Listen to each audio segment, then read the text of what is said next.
आज के इस ऑडियो विजुअल वीडियो के माध्यम से हम लोग यह जानेंगे कि सनातन में गायत्री मंत्र का इतना ज़्यादा महत्व क्यों दिया जाता है।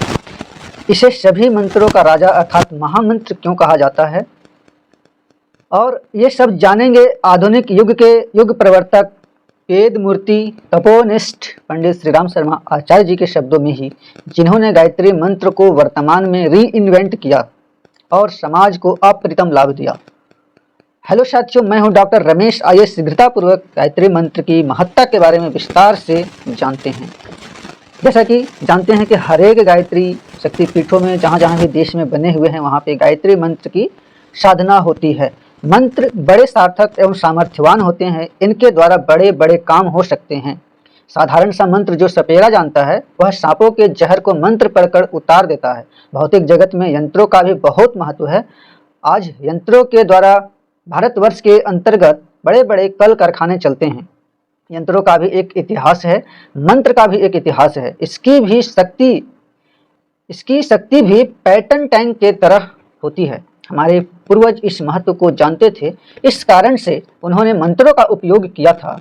उनकी जानकारी लोगों को दी। मंत्रों का भौतिक एवं आध्यात्मिक दोनों तरह का महत्व है। इस संबंध में राक्षसों एवं देवताओं दोनों में विवाद था। राक्षस यंत्र को बड़ा मानते थे, अर्थात उनकी दृष्टि में भौतिकता का महत्व ज्यादा था। देवता कहते थे कि मंत्र बड़ा है, अर्थात अध्यात्म बड़ा है। मंत्र मनुष्य को विचार देता है। मंत्र विद्या का वैज्ञानिक महत्व है। जीभ से जो शब्द निकलते हैं उनका उच्चारण कंठ, तालु, होठ, दांत यानी कि मुख के विभिन्न अंगों द्वारा होता है। इस उच्चारण काल में मुख के जिन भागों से ध्वनि निकलती है उन अंगों की नाड़ी तंतु शरीर के विभिन्न भागों तक फैलते हैं। वास्तव में मंत्र की दो दिशाएं हैं, पहला यंत्र और दूसरा मंत्र।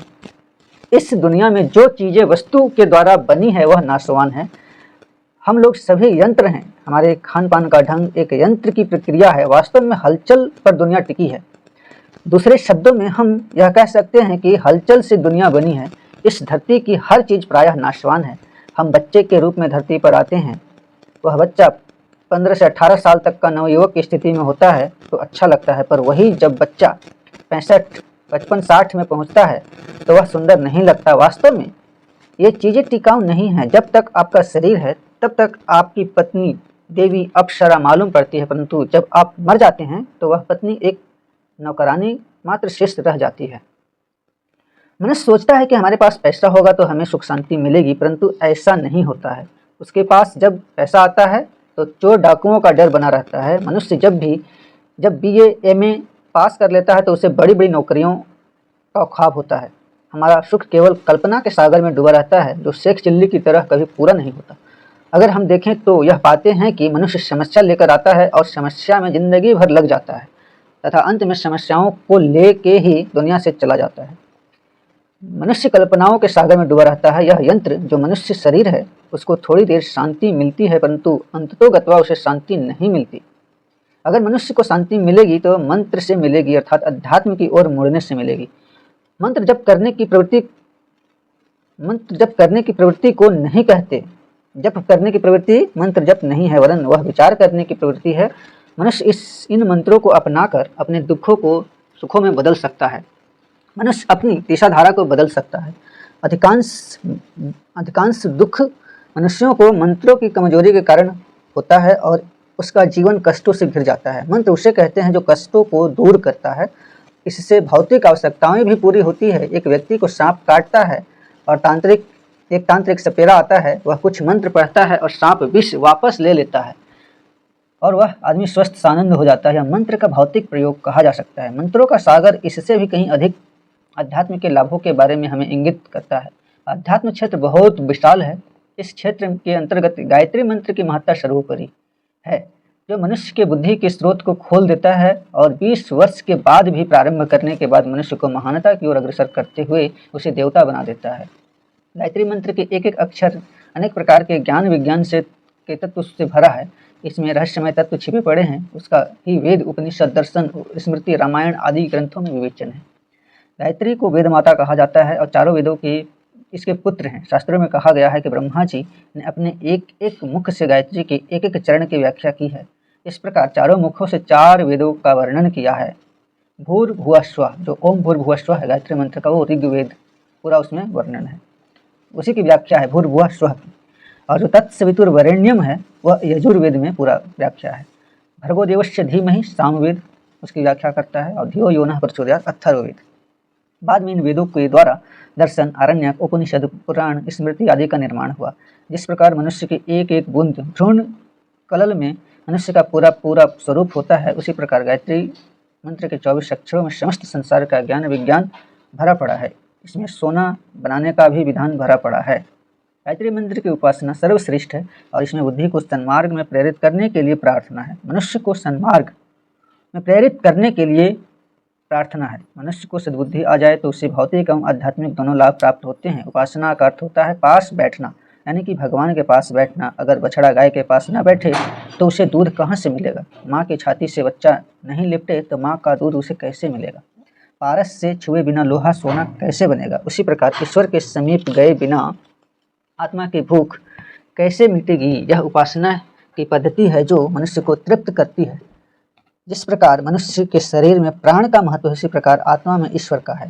परमात्मा से रहित आत्मा शरीर का आवरण ओढ़े पशु के समान है। परमात्मा के नज़दीक जब साधक पहुंच जाता है तो वह अपनी वेदनाओं को भक्ति भाव से उसके सामने रखता है और उस समय भगवान उन्हें भक्त की जो आवश्यक मनोकामनाएं हैं उसे पूरी कर देते हैं, उसकी तृष्णा वासना अहंता को समाप्त कर देते हैं और साधक को भौतिक लाभों के अतिरिक्त अंतर्गत चिरस्थायी संतोष, मनोविकारों का शमन, संकटों का निवारण, सुखी गृहस्थ जीवन का हंसाता जीवन, लोक सम्मान जैसे लाभ प्राप्त होते हैं। साथ ही उसका जीवन परिष्कृत स्वभाव, देवी अनुग्रह और सेवा की भावना से आध्यात्मिक लाभ साधक को मिलते हैं, जिससे वह नर से नारायण बनने लगता है।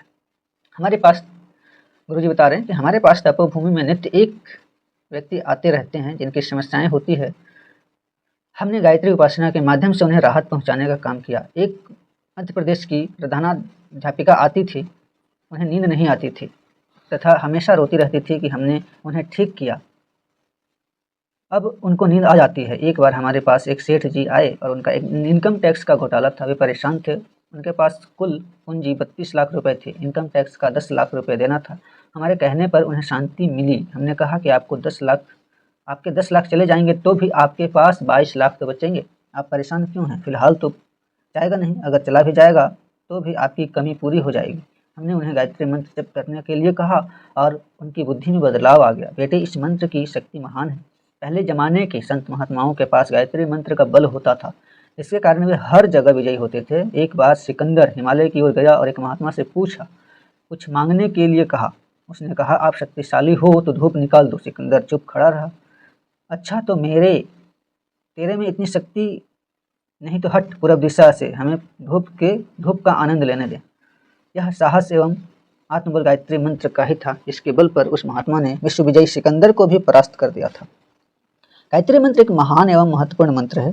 जब वह किसी के हृदय में प्रवेश करता है तो वह अंतः कपाट को खोल देता है और उसका कायाकल्प कर देता है। आम्रपाली के अंदर प्रवेश किया तो वह बुद्ध की महान शिष्या बन गई।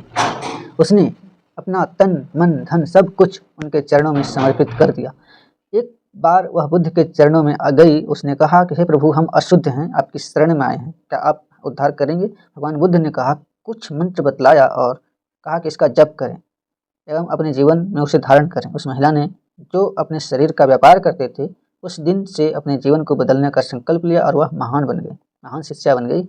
उसने बुद्धम शरणम गच्छामि, संघम शरणम गच्छामि, धम्मम शरणम गच्छामि का नारा लगाते हुए करोड़ों लोगों तक बुद्ध का संदेश पहुंचा दिया।